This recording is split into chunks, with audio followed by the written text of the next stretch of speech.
বাংলাদেশের ৮টি বিভাগ ৬৪ জেলার জনগণ গানে গানে তুলে ধরবো ৮ বিভাগের উন্নয়ন। দক্ষিণবঙ্গে যাইতে পথে খুলনা আর বরিশাল, মজা করে ইলিশ খাইতে আইসো বন্ধু বরিশাল। খুলনায় ওই সুন্দরবন দেখতে ভালো কেওড়া গাছ, মজা করে খাইতে যদি চাও তোমরা চিংড়ি মাছ।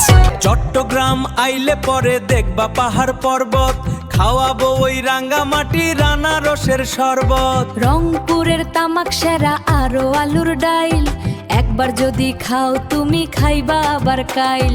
রাজশাহীর কাঁঠাল বিখ্যাত আরো ভালো আম, পাবনার ওই পাগলা গারদ চিকিৎসার সুনাম। ঢাকার বিষয় সবাই আমরা কম বেশি জানি, জানবো না কেন ওইটা যে আমাদের সবারই রাজধানী। ময়মনসিংহ হাওড় এলাকা আরো ভালো বেগুন, ওই এলাকায় পাওয়া যাবে সবকিছুই দ্বিগুণ। সিলেট ভরা চা বাগানে অলিয়া উলিয়ার মাজার, মজা করে চা খাইলে আসো মৌলভী বাজার। মায়ের মতো নিজের বুকে রাখে আমাদের